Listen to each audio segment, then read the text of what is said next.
જય શ્રી કૃષ્ણ મિત્રો, કેમ છો? મજામાં ને? આજે આપણે બનાવશું ડુંગળી પરોઠા. ડુંગળી પરોઠા બનાવવા માટે મેં 1 કપ ઘઉંનો લોટ લીધો છે. આપણે રોટલીનો લોટ આવે તે 2 કાંદા સુધાર્યા છે. આપણે ડુંગળી આવે છે તે 2, અને આપણે પાલક હું નાખું છું. તમારે જો ધાણા ભાજી નાખવા હોય તો નાખી શકો છો અને સ્કીપ કરી શકો છો. આપણે એકદમ સ્મૂથ લોટ બનાવવા માટે આપણે અડધી ચમચી ખાંડ લીધી છે, સ્વાદ પ્રમાણે નિમક, આમચૂર પાવડર અને ચાટ મસાલો લીધો છે. આ એકદમ મસ્ત ફ્લેવરફુલ આપણે ડુંગળી પરોઠા બને છે. હવે આપણે પેલા લોટ બાંધી લેશું. આપણે એક વાસણમાં લોટ નાખી દેશું. 1 કપ લીધો છે મેં. ખાંડ, સ્વાદ પ્રમાણે નિમક, બીજું કોઈ વસ્તુ આમાં આપણે નાખવાની નથી. આ બધું પેલા મિક્સ કરી દેશું આ રીતના. ત્યારબાદ થોડું થોડું પાણી નાખતા જાશું ને આપણે બાંધતા જાશું. જો તમારે અડધો મેંદો ને અડધો ઘઉંનો લોટ લેવો હોય તો લઈ શકો છો, પણ આપણે હેલ્થી એકદમ બનાવવું છે એટલા માટે આપણે ઘઉંનો ઉપયોગ જ કર્યો છે, ઘઉંના લોટનો જ.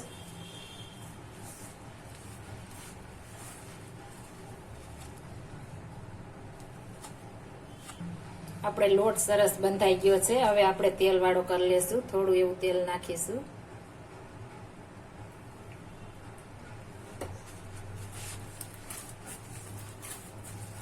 આ રીતના મસળી લેશું.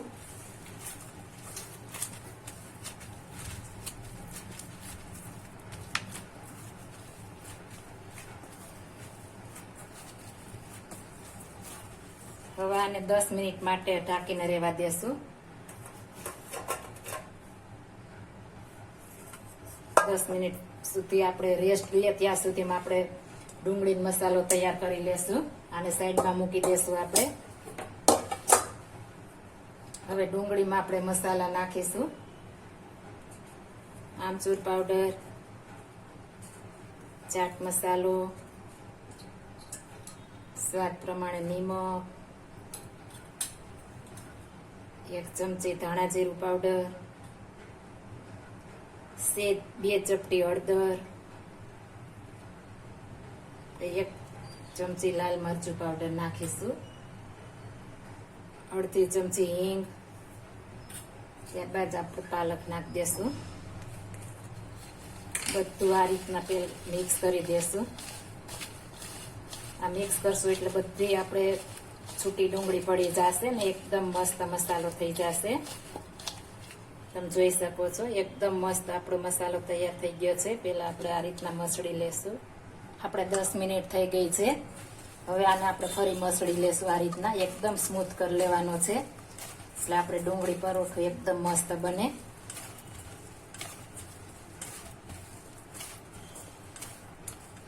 હવે આપણે એક નાનું લૂવું લઈ લેવાનું છે. આ રીતના તમે જેવડી સાઈઝના કરતા હોવ એવડું લઈ શકો છો. આ રીતના આપણે પેલા રોટલી વણવાની પાટલી લેશું. આપણે લૂ વાળી લીધું છે, લોટ વાળું કરી લેશું આ રીતના. ત્યારબાદ આપણે વણી લેશું. આપણે રોટલી બનાવીએ એ રીતના વણી લેવાનું છે. એકદમ પતલું નહીં, બહુ જાડું નહીં, મીડિયમ થિકનેસ રાખવાની છે.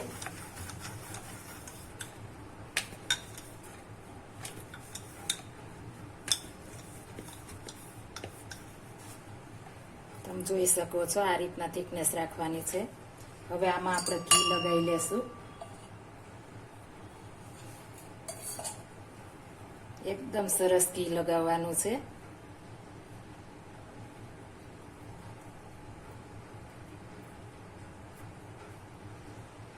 આપણે ઘી લગાવી લીધું છે. આપણે ચપટી 1 લોટ લેવાનો છે. આ રીતના સેજ નાખવાનો છે, વધારે નથી નાખવાનો. આ રીતના આપણે સેજ નાખી દેશું. ત્યારબાદ આપણે ડુંગળી તૈયાર કરી છે તે નાખી દેશું. આ રીતના આખામાં આપણે સરસ ગોઠવી દેવાની છે. આપણે સરસ ભરી દીધી છે ડુંગળી. આ રીતના આપણે રાઉન્ડ વાળતું જવાનું છે, એકદમ સરસ બહાર નીકળે ને એ રીતના હાથ વડે આપણે સરખું કરતું જવાનું છે. રાઉન્ડ વારતું જવાનું છે. આ રીતના આપણે વાળી લેશું. ત્યારબાદ આ બે સાઈડ આપણે કવર કરી લેશું. આ રીતના ફિટ કરી દેવાની છે.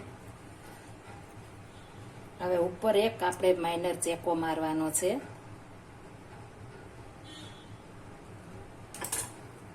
ત્યારબાદ આપણે પલટાવી લેશું. આ રીતના આપણે રાઉન્ડ શેપ કરી લેશું.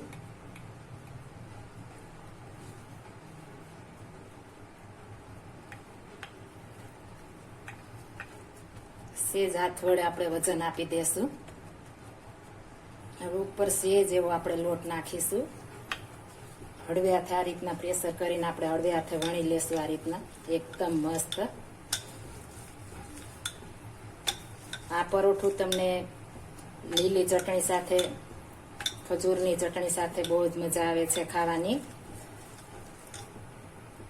આપણે થોડું બહાર નીકળી જાય કશું વાંધો નહીં, એકદમ મસ્ત ચડશે એટલે આપણે થઈ જશે. હવે આપણે એક તવી ગરમ મૂકી દેશું.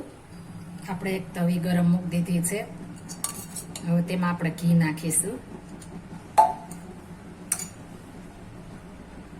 ત્યારબાદ આપણે વણેલું પરોઠું છે તેમાં નાખી દેશું.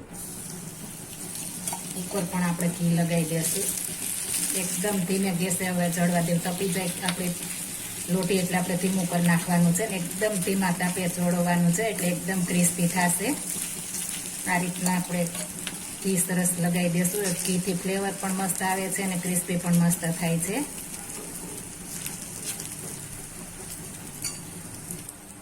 હવે પેલા આપણે જરીક ઊંચું કરીને જોઈશું.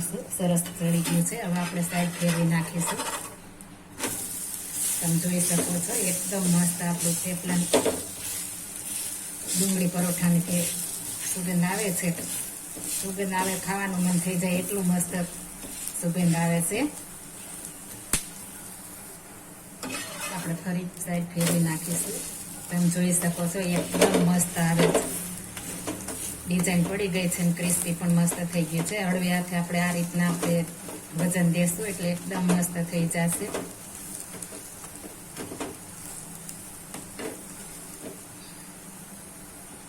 ફરી આપણે સાઈડ ફેરવીશું.